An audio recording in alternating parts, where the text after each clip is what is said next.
엊그제 5월이 시작된 것 같은데 5월 마지막 주가 되었습니다. 이 마지막 주까지 함께 하신 하나님의 은혜가 저와 여러분들의 삶 가운데 충만히 임하기를 주님의 이름으로 축원합니다. 유교의 도동율에는 삼강오륜이라는 것이 있습니다. 이 삼강오륜이라는 것은 임금과 신하의 관계, 또 아버지와 자녀의 관계, 남편과 아내의 관계, 그리고 오륜은 부자들 간의 관계, 임금과 신하의 관계, 부부 간의 관계, 아들과 아버지와 아이들의 서열에 대한 문제, 친구에 대한 신의, 이런 것들을 교훈을 하고 있습니다. 이와 같은 기본적인 도덕률은 사회를 지탱하고 유지하는 데 상당히 중요하죠. 그래서 유교를 깊게 연구한 학자들은 유교를 종교라고 이야기하기보다는 통치 이념, 여기에 초점을 맞추는 경우들이 많이 있습니다. 우리 사회가 사회로 안전하게 돌아가기 위해서는 우리 사회에 기본적인 안전장치들이 있지요. 이 안전장치들이 바르게 이어질 때 우리의 삶이 행복하고 평안할 수가 있게 되는 것입니다. 오늘 우리가 읽은 시편 128편의 말씀은 반석 위에 세워지는 가정, 이런 가정은 어떤 가정일까? 이런 가정이 행복한 가정이라고 얘기를 하는데 여러분들의 가정은 행복하십니까? 어떻습니까? 여러분들의 가정, 하루하루의 삶을 살아가면서 행복하다고 생각하십니까? 아니면 나는 지지리도 복도 없다, 이렇게 생각하면서 지내고 계십니까? 어떻게 생각하고 지내세요? 여기 계신 분들이 각자 다 생각을 갖고 있겠지만 나는 행복하다 생각하는 사람들보다 나는 불행하다 생각하는 사람들이 더 많이 있을 것입니다. 그런데 우리가 나는 불행하다 생각하는 이면에는 우리가 남들과 비교하는 비교의식이 있기 때문에 그래요. 누가 잘 살면 그 잘 사는 것이 배 아파서 비교를 하게 되잖아요. 그래서 어떤 분이 집을 마련하기 위해서, 새방을 벗어나기 위해서 아주 열심히 맞벌이를 해서 어렵게 집을 장만을 했습니다. 장만을 하고 나서 얼마 안 있다가 친구가 집들이를 한다고 불렀대요. 그 집들이를 부부가 갔다 오면서 그 집에 가보니까 화장실이 2개네? 그 모습을 보면서 이 두 부부가 돌아오면서 아무 이유 없이 부부싸움을 하면서 돌아왔다라는 이야기가 있습니다. 이것이 무엇을 얘기를 하는 거냐면 우리들의 마음의 생각이 벌써 나는 잘 돼야 되지만 이 잘 되는 것이 남보다 더 잘 되어야 된다라는 마음속의 욕심이 우리를 지배하고 있기 때문입니다. 오늘 성경 말씀을 보면 오늘 우리 시대의 가정이 무너지고 있는 이 시대에 상당히 귀한 말씀이라고 생각이 됩니다. 오늘날 너무나 많은 가정들이 무너지고 있고 그 이혼한 가정의 자녀들이 이탈 행동으로 이루어지는 것을 볼 수가 있게 되지요. 지난 주간에 우리 교회에서 이 지역의 어르신들에게 직가 봉사를 했습니다. 직가 봉사를 했는데 그 직가 봉사를 하신 의사 선생님께서 부천의 청개구리 밥차라는 곳에 가서 매달 의료 봉사를 하시는 분이에요. 그런데 거기는 누가 오냐면 가출한 청소년들이 옵니다. 저도 한번 오라 그래서 밥 먹으러 오라 그래서 식사나 하자 그래서 부천을 가봤더니 젊은 애들이 가출해서 오고 갈 데가 없으니까 남녀 혼숙을 하다가 임신한 애들도 있고요. 이런 모습을 보면서 가정의 무너짐이 얼마나 심각한가. 저는 가출 청소년이 그렇게 많으리라고는 상상도 하지 않았습니다. 그런데 너무나 많은, 제가 생각했던 것보다 더 많은 가출 청소년이 있다는 것을 보면서 깜짝 놀랐어요. 여기서 볼 수 있는 것이 무엇입니까? 가정이 무너지고 있다는 거예요. 여러분, 하나님께서 교회를 만들기 전에 가장 먼저 만든 것이 뭐냐면 가정이에요. 가정. 그렇기 때문에 가정이 행복해야지 교회가 행복할 수 있는 것입니다. 물론 교회가 행복해야지 가정도 행복하겠죠. 그러나 가장 먼저 중요한 가장 기본 단위인 가정이 행복하지 않고서는 교회 전체가 행복할 수가 없게 된다는 것입니다.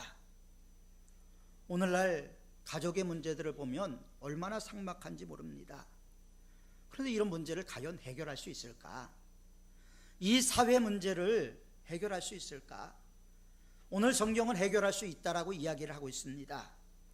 그 해결할 수 있다는 말씀의 저변에 하나님의 축복의 메시지가 있는데, 그래서 오늘 우리가 읽은 말씀은 하나님을 믿는 그리스도인의 가정이 어떻게 지내야 되는가 하는 행동의 윤리 강령, 이것을 말씀하는 거예요.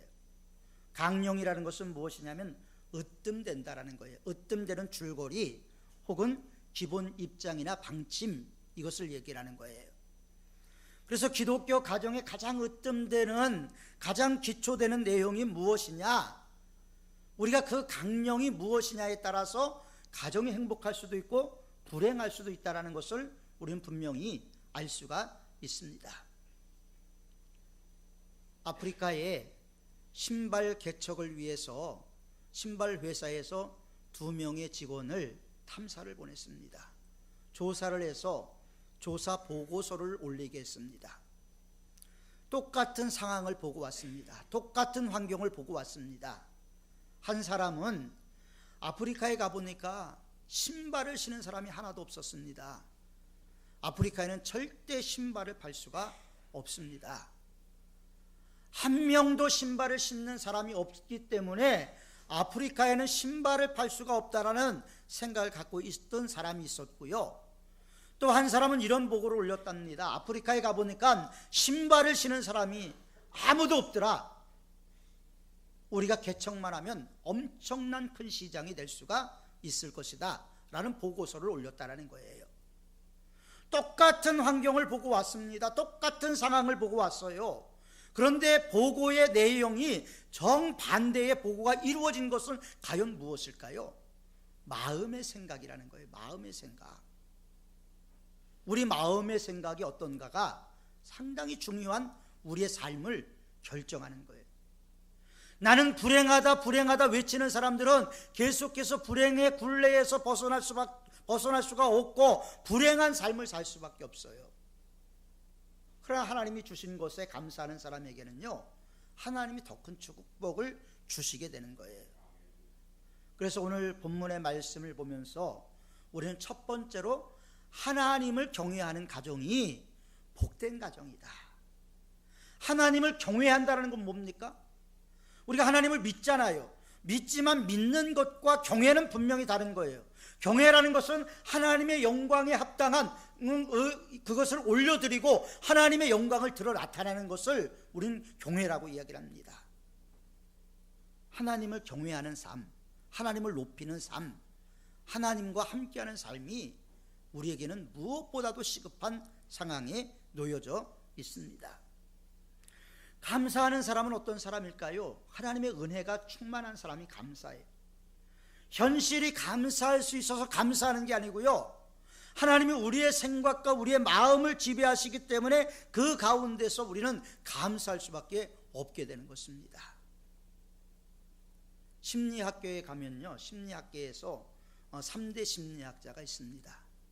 가장 유명한 사람은 여러분들도 많이 들어봤을 거예요. 프로이트라는 분이 있어요. 이분이 심리학의 창시자라고 이야기할 수는 없지만 심리학을 먼저 시작한 사람은 비렐름 분트라는 분입니다. 이분은 심리라는 것은 인간의 마음을 과학적으로 연구하는 학문이다, 이렇게 정리를 했어요. 그리고 이어서 행동주의 심리학이 나오고 이 프로이트에 의해서 심리학이 상당히 이제 발달이 되게 되는데, 이 프로이트 이후에 누가 나오냐면 융이라는 분이 나옵니다. 그리고 나서 세 번째로 중요한 분이 아들러라는 사람이 있는데요, 이 아들러라는 사람이 요즘 와서 상당히 다시 재평가를 받는 심리학자예요. 이 사람은 인간의 마음이 무의식적으로 우리 안에 있는 것이 오는 것이 아니라 우리의 생각이 모든 것을 지배한다라고 이야기를 했어요. 아들러라는 사람은요, 병에 약했습니다. 공부도 늦게 시작했어요. 프로이드 밑에서 배웠습니다. 그런데 다른 길을 걸어갔어요. 왜냐하면 자기가 생각해 보니까 내가 어떤 생각을 갖고 있느냐가 내 삶의 질을 결정하더라는 거예요. 우리가 어떤 생각을 갖고 있느냐가 내 삶의 질을 결정하는 거예요. 하나님이 나에게 주신 은혜가 크다 믿고 의지하면 그 은혜가 감사한 것이고, 하나님은 나에게 복도 안 줘 이렇게 생각하면 하나님이 주신 복도 작게 보이는 거예요. 그럴 때 하나님이 우리들의 마음속에서 하나님 되시지 못하는 거죠. 우리들의 생각이 그러기 때문에 늘 긍정적인 생각을 갖고 있는 것이 중요해요. 부정적인 생각을 갖고 있는 사람은 평생 부정의 굴레에서 벗어나지 못하고요, 그 부정적인 생각 때문에 결국 망하게 되는 것을 보게 됩니다. 기업을 경영하는 세계적으로 성공한 사람들의 이야기를 들어보면요, 아침에 일어나서 늘 이렇게 외친답니다. 나는 오늘도 잘 될 거야. 나는 오늘도 행복할 거야. 나는 오늘도 좋은 사람들을 만날 거야. 이렇게 자기 스스로 다짐을 하고 마음속으로 외치고 일터로 나간답니다. 그러니까 일터로 나가는 것이 뭐냐면 즐거움이 있는 것이죠. 그런데 이 즐거움이 없는 사람은 어떻게 돼요? 일터로 가는 것이 너무나 힘들고 지치는 것이죠. 가정도 마찬가지예요. 우리가 가정을 어떤 마음, 어떤 생각을 갖고 있느냐에 따라서 가정이 견고하기도 하고 흔들릴 수도 있게 되는 것입니다. 우리의 가정에는요, 끊임없는 환난이 몰려와요. 끊임없는 시험이 몰려옵니다. 가정이 부부가 사랑한다고 자녀와의 관계가 좋다고 시험이 없는 게 아니에요. 시험은 늘 있게 마련입니다. 그런데 그것이 견고한 가정에 시험이 오면요, 이겨낼 수가 있어요. 그런데 견고하지 않는 가정에 시험이 오면 그 가정이 무너지는 것을 볼 수가 있게 됩니다. 꽤 오래전에 우리나라가 경제 위기를 경험했지요. IMF를 경험하면서 엄청나게 많은 가정들이 이혼을 했습니다. 뭐 때문에 이혼을 했죠? 결국 그 이면을 보면 돈이었던 겁니다. 돈. 가정의 지탱을 하는 것이 돈이다 보니까 이 돈의 경제력이 떨어지니까 이혼으로 수순을 밟을 수밖에 없었던 것이죠. 물론 우리가 삶을 살아가려면 기본적인 돈이 있어야 됩니다. 돈의 위력을 여러분들은 잘 알고 계시잖아요. 그러나 돈보다 더 중요한 것이 인간과 인간과의 관계인 거예요. 이것이 없이 돈 때문에 유지된 가정은 IMF 때 무너질 수밖에 없었습니다. 우리가 누가복음 1장에 보면 사가랴의 가정이 나오지요.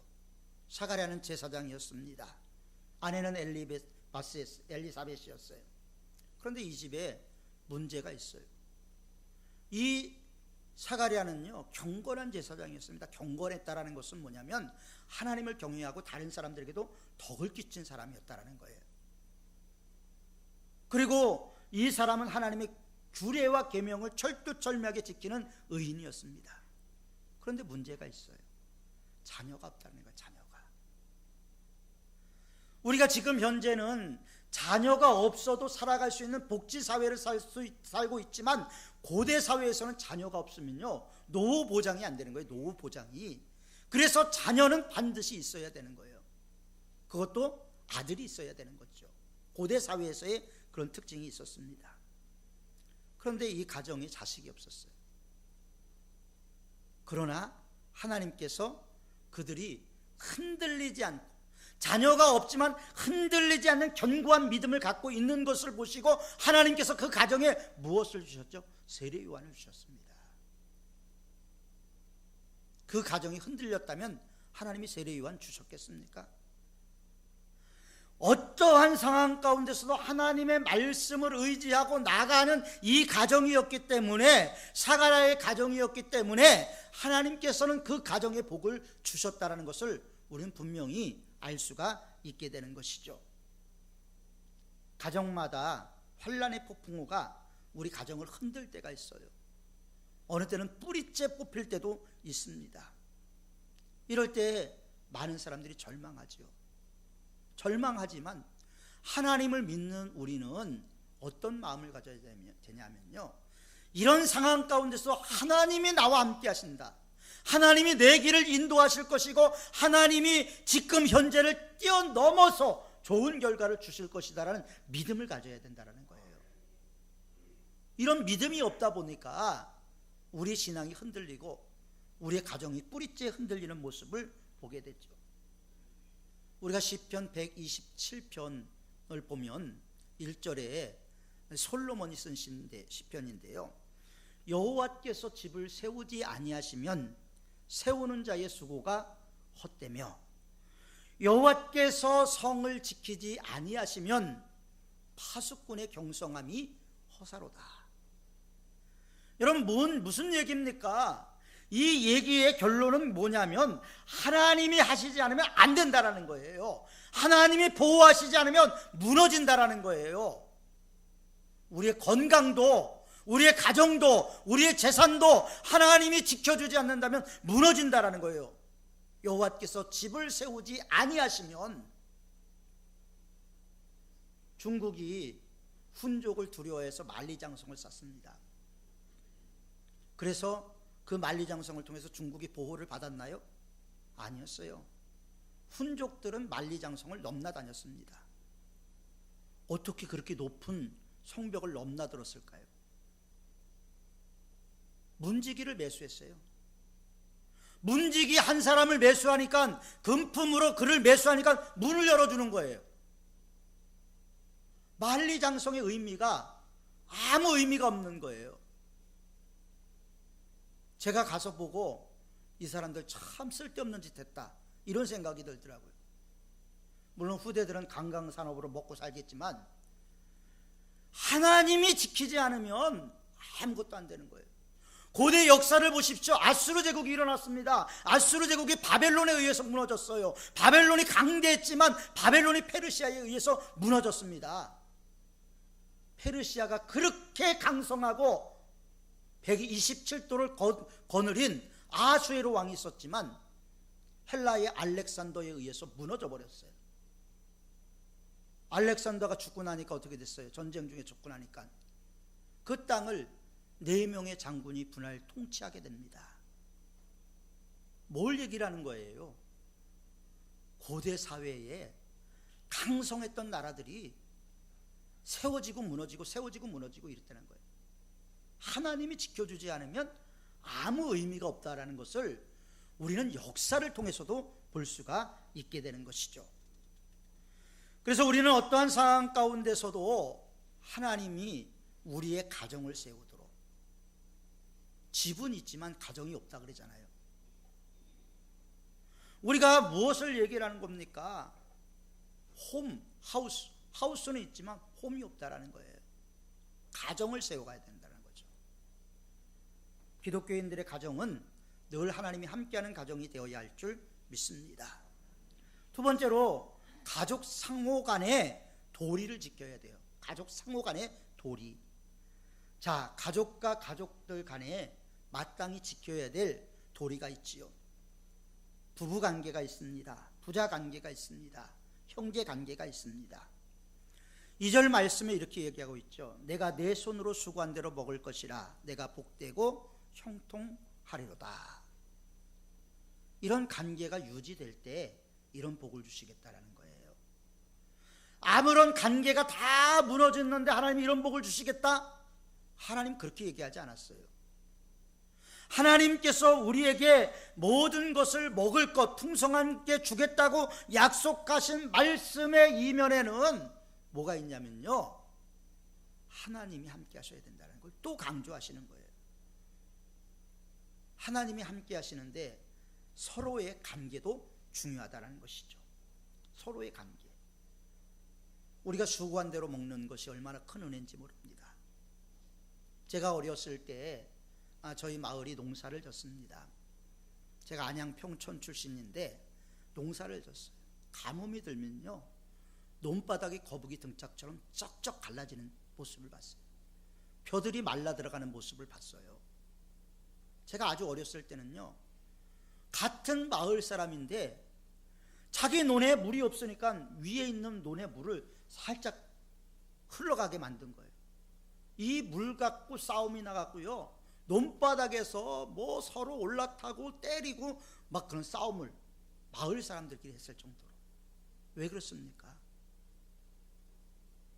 열매를 만들기 위해서. 하나님이 도와주지 않으면 아무리 열심히 우리가 뿌리고 가꿔도 아무 결실이 없어요. 어느 해인가 저희 마을에 느치라는 벌레가 아주 초토화시킨 적이 있어요. 옥수수 맛을 초토화시켰어요. 초토화. 열심히 농사를 지었지만 내 손에 수고한 대로 그분은 아무것도 먹지 못한 거예요. 우리가 열심히 수고한 대로 먹는 것이 하나님의 축복인 줄 믿으시길 바랍니다. 하나님이 주셔야지 되는 거죠. 내가 수고를 했는데도 먹지 못한다면 그것처럼 비참한 게 없습니다. 그리고 나서 하나님이 이런 복을 받는 사람들에 대해서 복되고 형통하리로다. 하나님이 우리에게 복을 주시고 형통하게 해주시기를 원하는 거예요. 농사뿐만 아니에요. 돈도 마찬가지예요. 열심히 돈을 모았는데 나이 먹으니까 어떻게 됩니까? 나이 먹으니까 병이 들어서 병원 다녀서 많은 돈을 소비를 해야 돼요.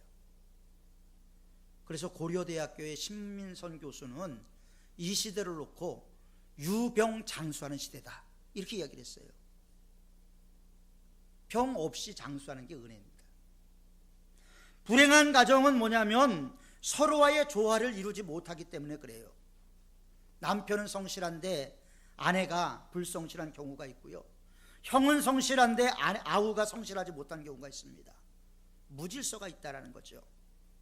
가족 상호 간에 책임이 있어요. 이런 가정이 수고한 대로 먹는다라는 것입니다. 미국에 크라이슬러라는 자동차 회사가 있는데 아이오코카 회장이 이런 말을 했대요. 월요일에 $10,000,000의 예산을 계획하는 사람이라도 주말에 가족들과 함께 모임을 계획하지 못한다면 그는 그 계획을 세울 자격이 없다. 여러분, 교회에서 교회의 일도 중요하지만 가정의 일이 중요하다는 걸 아시길 바랍니다. 가정에서 가장 먼저 하나님께서 맺어주신 부부의 관계가 중요하고요, 또 자녀와 부모와의 관계가 중요하고요, 형제와 형제의 관계가 중요합니다. 이것이 잘 융합을 이루는 가정이 될 때 그 가정이 복이 있게 되는 줄 믿습니다. 세 번째로, 자녀를 신앙으로 양육하는 가정이 행복한 가정이에요. 3절에 보면 내 상에 둘린 자식은 어린 감람나무 같으리로다. 감람나무는 뭡니까? 장성하면요 기름을 냅니다. 열매를 통해서 또 다른 것을 만들어내는 거예요. 그러니까 나 하나 잘 되는 것이 아니라 그걸 통해서 남에게도 기쁨을 주는 거죠. 그렇기 때문에 사도 바울은 에베소서 6장 1절부터 4절에 이렇게 말했습니다. 부모들은 주의 훈계와 교양으로 자녀들을 양육하고 자녀들은 주 안에서 부모에게 순종하라. 성경은 이걸 계속 강조하고 있는 거예요.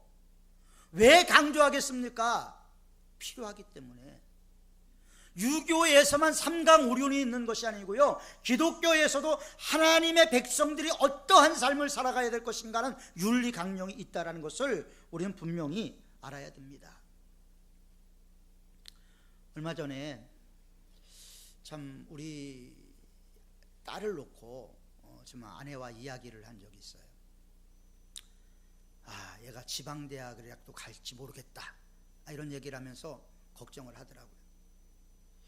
저는 고등학교 다닐 때 고전책 한 권을 다 외웠어요. 믿거나 말거나. 저는 국어를 엄청 잘하는데 우리 애들이 국어를 못해요. 그래서 잠깐 제 아내를 의심했어요. 왜냐하면 부모가 국어를 잘하면 애가 국어를 잘해야 되는데 국어를 못해. 그거를 제가 이해하는 데까지 많은 시간이 걸렸어요. 그래서 제가 그런 얘기를 했어요. 대학 중요한 게 아니다. 대학이 중요한 게 아니에요. 여러분들의 자녀 대학 보내기 위해서 그냥 학원 보내고 애한테 자유도 없이 그렇게 하는 게 올바를 것 같지만 안 그렇습니다. 대학이 몰락하고 있어요. 대학이 이제는 지식으로서, 지식의 보고로서 대학이 아니라는 거예요. 오래전에 여러분들 미네르바라고 들어보셨죠? 경제학자. 그 사람이 글을 쓸 때마다 막 놀랬어요. 이 엄청 유명한 대학교 교수가 이런 글을 쓴다고. 해외에 있는 우리 교포 교수가 자기 이름을 밝히지 않고 미네르바라는 가명으로 글을 쓴다고 얘기를 했어요. 어떤 사람은요, 이 사람은 되게 훌륭한 경제연구소에 근무하는 사람일 것이다 얘기를 했어요. 나중에 문제가 돼서 이 사람이 잡혔더니 어땠습니까? 어땠어요? 전문대학교 출신의 무직자였어요. 무직자. 전문대학교를 나온 무직자에게 대한민국 전체가 놀아났단 말이죠. 그런데 이런 일들이 컴퓨터 활용만 잘하면 그 안에서 다 이루어져요. 시간을 들이고 공부하고 조금만 노력하면 대학에서 배우는 것 이상의 많은 자료들이 더 많이 컴퓨터 안에 있단 말이에요. 그 얘기는 뭐냐면 대학이 바뀌지 않으면 지식의 보고로서 대학은 몰락할 수밖에 없다는 것을 보여주고 있는 거죠. 그러니까 너무 자녀들 대학 보내려고 애쓰고 힘쓰기보다는 주의 교훈과 훈계로 양육하고 이 사회를 하나님의 은혜로 깨뜨려 볼 수 있게 만드는 것이 더 중요하다는 것을 우리가 알아야 하는 것입니다. 기독교 가정의 부모는 자녀를 오직 주의 교훈과 훈계로 양육을 해야 되는 거예요. 신앙교육이 우선이 돼야 되는 거예요. 그것이 유대인들의 경쟁력 아닙니까? 유대인들이 인구가 얼마 되지 않으면서도 노벨상을 가장 많이 받고 세계 경제를 쥐고 있는 이유가 어디 있겠습니까? 하나님을 믿고 가정을 중요시 여기고 성경 말씀대로 하려고 노력하기 때문이죠.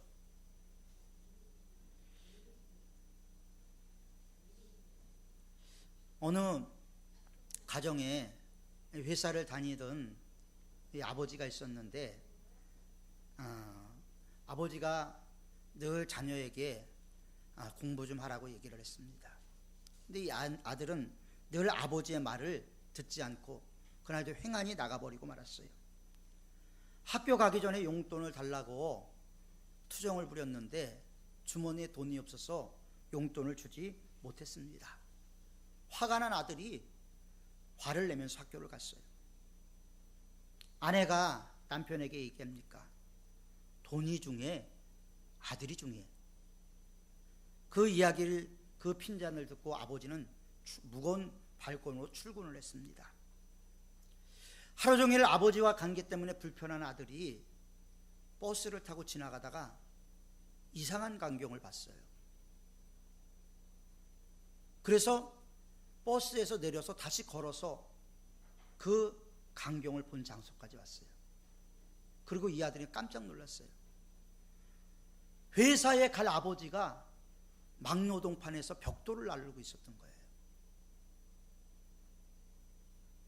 이 아들이 너무나 충격을 받았습니다. 그리고 집에 와서 엄마한테 모든 얘기를 했어요. 내가 오늘 아버지를 봤는데 아버지가 그러고 있더라.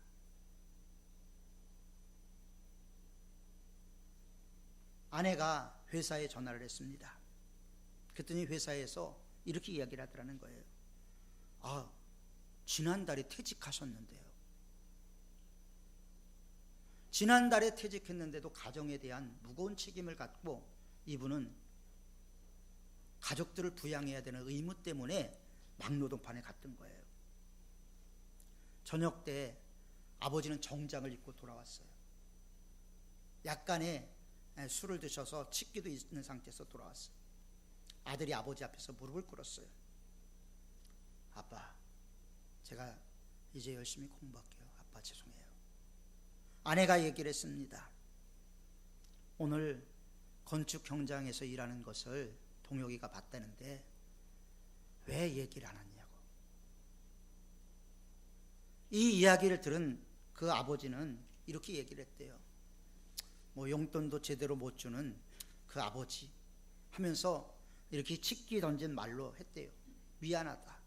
남들처럼 훌륭한 애비가 못 돼서. 여러분, 이 가정이 얼마나 행복한 가정입니까? 돈은 없지만 서로 이해해주고 용서해주고 사랑해주는 그런 모습 있잖아요. 이것이 진정한 가정 아니겠습니까? 남편이 무거운 짐을 지고 직장 생활하는 그 현장을 본 아들과 아내의 모습을 보면서 우리는 진정한 가정이 무엇인가를 다시 한번 생각해 봐야 하는 것입니다. 우리 가정에도 문제가 있습니다. C.S. 루이스라는 사람은 평상시에 하나님은 우리 귀에다 속삭인대요. 속삭이다가 우리의 가정에 문제가 생기고 어려움이 생기면 우리 귀에다 대고 확성기로 외치는 분이라고 이야기를 했습니다. 하나님은 우리가 행복해지기를 원하고 있어요. 신앙 없이 고생하다가 이마에 주름살이 있는 분들을 보면요, 그 속에 탐욕을 발견할 수가 있어요. 가진 건 없어도 온전하게 하나님을 섬기고 고난 가운데서 승리하신 분들의 모습을 보면 그 주름살 속에서 하나님의 영성의 이끼 같은 것을 볼 수가 있는 거예요. 우리는 어떤 삶을 살아야 될까요? 우리의 가정은 어떤 가정이 되어야 될까요? 가정이 행복해야 됩니다. 그래야 교회가 행복해집니다. 한 발 뒤로 물러서서 남편의 입장을 생각해보고 아내의 입장을 생각해보고 또 자녀의 입장을 생각해보고 서로 입장을 바꿔놓고서 한번 생각해보면서 우리의 가정이 그리스도 예수 안에서 은혜로 세워지는 축복의 가정이 다 되시기를 주님의 이름으로 축원합니다. 기도하겠습니다. 하나님 아버지, 오늘도 우리가 말씀을 들었습니다. 하나님, 우리 가정 가운데 하나님이 임재하셔서 우리 가정의 모든 문제들이 해결되게 하시고 가정 가운데 세겹줄로 묶여지는 축복이 있는 임마누엘의 가정들이 다 될 수 있도록 도와주옵소서. 예수님의 이름으로 기도하옵나이다. 아멘. 우리 찬송가 500